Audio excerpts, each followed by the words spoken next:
이틀이 지남에 예수께서 거기를 떠나 갈릴리로 가시며 친히 증언하시기를 선지자가 고향에서는 높임을 받지 못한다 하시고 갈릴리에 이르시매 갈릴리인들이 그를 영접하니 이는 자기들도 명절에 갔다가 예수께서 명절 중 예루살렘에서 하신 모든 일을 보았음이더라. 예수께서 다시 갈릴리 가나에 이르시니 전에 물로 포도주를 만드신 곳이라. 왕의 신하가 있어 그의 아들이 가버나움에서 병들었더니 그가 예수께서 유대로부터 갈릴리로 오셨다는 것을 듣고 가서 청하되 내려오셔서 내 아들의 병을 고쳐주소서. 하니 그가 거의 죽게 되었습니다. 너희는 표적과 기사를 보지 못하면 도무지 믿지 아니하리라. 주여, 내 아이가 죽기 전에 내려오소서. 가라, 내 아들이 살아있다. 그 사람이 예수께서 하신 말씀을 믿고 가더니 내려가는 길에서 그 종들이 오다가 만나서 아이가 살아있다. 하거늘 그 낳기 시작한 때를 물은즉 어제 7시에 열기가 떨어졌나이다. 그의 아버지가 예수께서 내 아들이 살아있다 말씀하신 그때인 줄 알고 자기와 그 온 집안이 다 믿으니라. 이것은 예수께서 유대에서 갈릴리로 오신 후에 행하신 두 번째 표적이니라. 할렐루야. 네, 이른 새벽 우리 주님 전에 오신 믿음의 성도님도 환영하고 축복합니다. 자, 오늘 말씀은 예수님께서 사마리아에서의 사역을 마치고 고향인 갈릴리로 돌아가시면서 행하신 두 번째 표적, 왕의 신하의 아들을 고쳐주신 그러한 표적의 사건을 기록합니다. 이 첫 번째가 이 가나의 혼인잔치의 물을 포도주로 바꾼 것을 첫 번째 표적이라고 하고, 오늘 두 번째 표적의 말씀을 우리가 함께 은혜로 나누겠습니다. 이 말씀은요, 단순히 병 고침의 이야기가 아니라 이 사람들이 예수님을 믿는 신앙의 모습이 어떠한지에 대해서 우리들에게 교훈하고 있다라는 겁니다. 자, 예수님께서 이제 사마리아에서 이틀을 유하시고 갈릴리로 가시더라. 성경이 이렇게 시작을 합니다. 그러면서 44절에 친히 증언하시기를 선지자가 고향에서는 높임을 받지 못한다 하시고, 이 예수님은 갈릴리 사람, 특히 이 나사렛 사람들로부터 예수님이 어렸을 때부터 이러한 익숙한 모습 때문에 배척당할 것이다 라고 하는 것을 좀 알고 있었습니다. 그런데 이 45절의 말씀을 보면 갈릴리에 이르심에 갈릴리인들이 그를 영접하니 이는 자기들도 명절에 갔다가 예수께서 명절 중 예루살렘에서 하신 모든 일을 보았음이더라 라고 이렇게 기록을 하죠. 이 갈릴리 사람들은 명절에 이 예루살렘에서 이 예수님께서 행하신 많은 어떤 사건들을 보았기 때문에 예수님을 환영하더라라는 겁니다. 그러니까 쉽게 얘기해서 이 갈릴리 사람들은 이 예수님을 환영했던 이유가 그들의 예수님을 향한 믿음에 있는 것이 아니라 이 예수님이 어떠한 능력을 행하시니까, 어떠한 기적을 행하시고 어떠한 놀라운 일들을 행하시니까 예수님께 관심이 있었더라라는 겁니다. 이러한 상황 속에서 예수님께서 다시 가나에 이르게 됩니다. 그때 가버나움에 사는 이 왕의 한 신하, 그 신하의 신하가 예수님을 찾아와서 간절히 청하죠. 왜냐하면 그의 아들이 거의 죽게 될 위급한 상황에 있었기 때문입니다. 그래서 그는 예수님께 간절히 청하죠.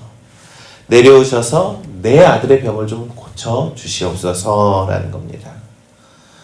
이 아버지는 이 예수님이 이 물리적으로 가버나움에 내려와서 아이에게 뭐 손을 대든지 아이에게 안수기도 하든지 하면 우리 아이가 병이 나을 겁니다 라고 그렇게 믿었다라는 것이죠.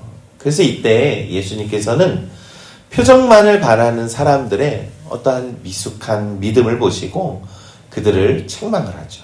48절에 예수께서 이르시되 너희는 표적과 기사를 보지 못하면 도무지 믿지 아니하니이리라 이렇게 말씀합니다. 아니, 너희는 표적과 기사를 하지 않으면 믿지 않을 것이냐? 이렇게 물었다라는 것이죠.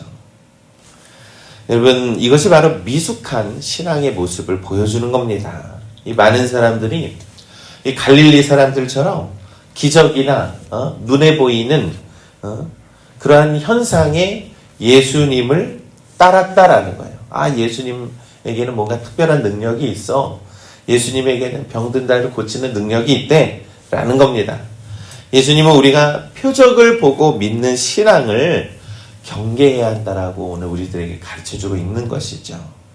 그 신앙을 넘어서 말씀에 근거한 신앙을 가지시기를 원하셨다라는 겁니다. 이 왕의 신하의 간절함을 우리가 어떻게 보면 칭찬할 만하지만 그는 예수님의 능력, 자신이 원하는 방식으로 예수님의 능력을 제한하려 했다라는 겁니다. 여러분, 우리도 우리의 신앙 속에는 늘 예수님을 우리의 방식으로 생각하는 경우가 참 많이 있다라는 거예요. 우리는 우리의 절박한 필요를 채우기 위한 예수님, 우리의 문제를 해결해 주시기 위한 예수님, 그렇게 우리의 수단으로, 우리의 필요를 채우는 수단으로 여길 때가 많이 있었다라는 것이죠. 그러니까 예수님 자체를 신뢰하는 믿음으로 나가야 하는데 예수님께서 하시는 일들을 기대하기 때문에 그 일들 때문에 나아갔다라는 겁니다. 이 예수님의 책망에도 불구하고 왕의 신하는 이 아들의 생명을 좀 간절히 살려야 되겠다라는 마음으로 더 간절하게 부탁을 하죠. 신하가 이르되 주여 내 아이가 죽기 전에 내려오소서. 그의 간절함과 절박함 속에서 예수님께서는 물리적으로 멀리 거리에 있었지만 가버나움에 가시는 대신에 이 말씀을 주시는 방식으로 기적을 이루십니다. 50절 말씀에 예수께서 이르시되 가라 내 아들이 살아있다 하시니 그 사람이 예수께서 하신 말씀을 믿고 가더니. 아멘. 왕의 신하는 예수님의 말씀 그 자체를 믿었다라는 거예요. 예수님께서 가라 내 아들이 살아있다라고 말씀을 선포하시니 그 사람이 성경에서 뭐라고 기록합니까? 예수님께서 하신 말씀을 믿었더라라는 것입니다. 그의 믿음은 표적을 보고 믿는 믿음에서 이제는 말씀을 듣고 순종하는 믿음으로 성숙해졌다라는 것이죠. 집으로 내려가는 길에 종들이 막 올라옵니다. 이 아이가 살아났다라고 하는 소식을 전합니다. 신하는 또 아이가 낫기 시작한 시각을 물었죠.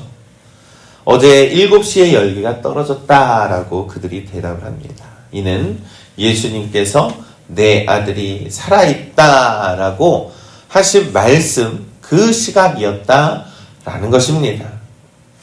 이 가나와 가버나움 사이는 먼 거리였습니다.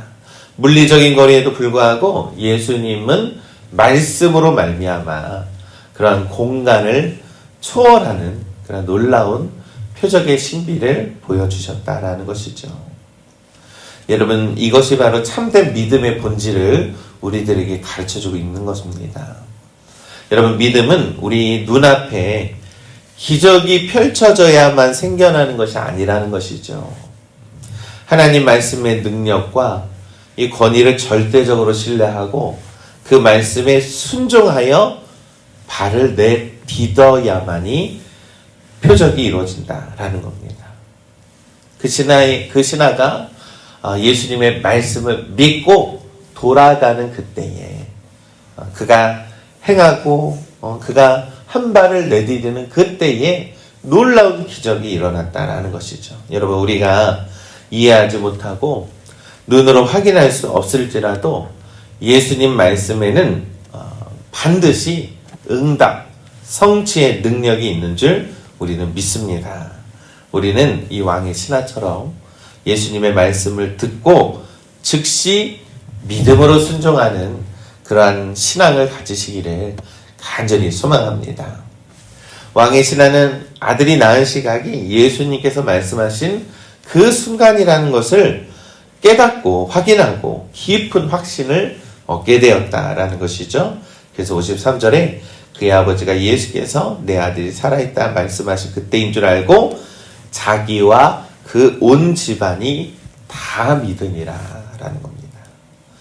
여러분, 이 기적은 한 개인의 아들을 살린 것이 아니라 한 집안의 구원을 가져왔다라는 것이죠. 한 사람의 말씀에 대한 믿음과 순종이 그 가족 전체의 구원의 통로가 되었다라는 겁니다. 그들은 육적인 치유를 넘어서 이제는 영적인 생명을 얻은 참된 구원을 경험하게 되었다라는 것이죠. 이 요한복음은 이 사건을 마무리하면서 4장 54절에 이렇게 말씀합니다. 이것은 예수께서 유대에서 갈릴리로 오신 후에 행하신 두 번째 표적이니라 라는 겁니다. 여러분, 이 첫 번째 표적은 이 잔치 자리에 물을 포도주로 만드신 일을 통하여서 이 기쁨과 온전히 이 땅이 하나님의 아들 예수 그리스도가 이 땅에 오셨다, 새로운 시대가 열렸다라는 것을 나타내는 것과 마찬가지죠. 그리고 두 번째 표적은 말씀의 권위를 확증하고 이 믿음의 본질이 무엇인지에 대해서 분명하게 우리들에게 가르쳐주고 있다라는 겁니다. 여러분, 오늘 이 말씀은 믿음의 파급력에 대해서 강조하고 있는 겁니다. 사람들은 예수님의 어떠한 기대, 나를 해결해 주시는 예수님, 나의 문제를, 나의 영적인 모든 것들을 해결해 주시는 예수님, 해결사로 보는 것, 곧 나의 삶의 문제에 대해서 수단으로 보는 것이 아닙니다. 오직 예수님의 말씀만이 생명을 살리는 능력이 있음을 우리가 확신하고 그 말씀의 한 줄을 우리가 살아낼 때에 하나님은 놀라운 그 기적을 이루어 주시더라. 예수 그리스도는 하나님의 아들이시죠. 하나님의 아들이시기 때문에 그 말씀의 그 능력이 나타나게 되는 줄 우리가 믿습니다. 우리가 표적을 구하는 미숙한 신앙이 아니라 우리가 말씀을 믿고 순종하는 신앙으로 더욱더 성숙해지는 우리 모두가 되시기를 간절히 소망합니다. 그래서 말씀을 믿고 우리가 한 줄을 살아나게 되면 우리가 그 말씀을 살아낼 때에 놀라우신 하나님의 역사하심과 변화와 놀라운 기적과 같은 일들이 우리의 삶 속 가운데에 넘쳐나게 되는 줄 우리 주 예수 그리스도의 이름으로 간절히 축원합니다.